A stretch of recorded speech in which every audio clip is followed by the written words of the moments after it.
Hey everybody, hope you're doing well. I was reading this awesome article about an interview with a futurist. Think about that title, The Futurist. I love it. And her name was Amy Webb, and she was talking about AI and the impact it's having across industries. And she talked about the financial services industry, but one of the points that she made was talking about implanting chips into brains to allow people to augment their abilities or even share their abilities with other people. It was truly remarkable, and it's really futuristic and somewhat hard for us to wrap our heads around. And so when I was reading it, I was like, there's no way anybody's working on that. But in reality, there is. Duke University and University of Washington are already working on developing chips to implant into brains to do just exactly that.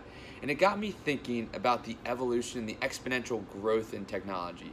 50 years ago, that was unheard of.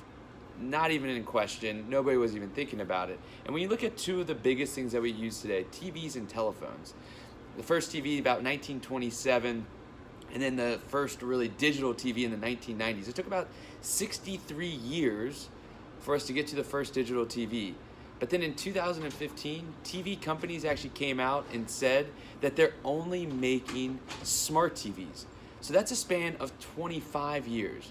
We went from 63 years to just make one jump in the television to now we're making jumps in 25 years. That's 40% quicker than the last time. And then you look at the phones. The Dynatec, the Motorola Dynatec came out in 1984, 1983, roughly around there.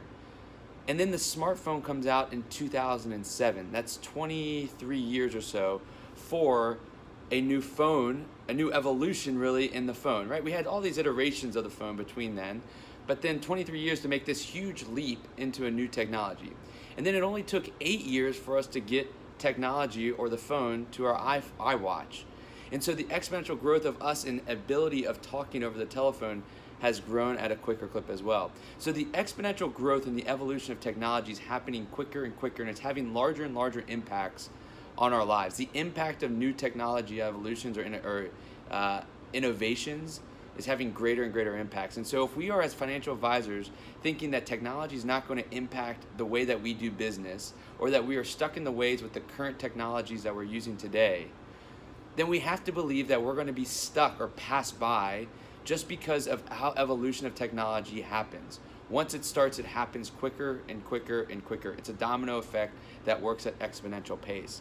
And so as a financial advisor, if we want to continue to innovate, to continue to grow, and to continue delivering value to our clients and making our lives internally simpler, we've got to look at the history of how other technologies have been innovated and how the exponential growth has occurred there, and do the same on our side to make sure that we stay with the curve and don't get behind the innovation of technology within our space.